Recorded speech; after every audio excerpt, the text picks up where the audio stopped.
in west central Florida until 8:30 p.m. Eastern Daylight Time. At 7:57 p.m. Eastern Daylight Time, a severe thunderstorm was located over downtown St. Petersburg, moving southwest at 15 miles an hour. Hazard, 60 miles an hour wind gusts. Source, radar indicated. Impact, expects damage to roofs, siding, and trees.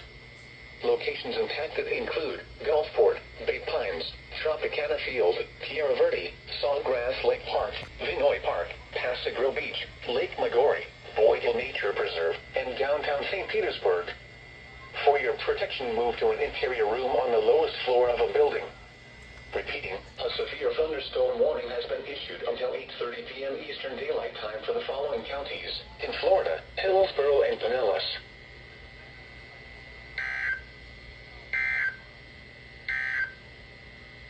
This is Global Weather Radio KHB 32, servint Tampa Bay Area, on a frecuencia of 162.55 MHz.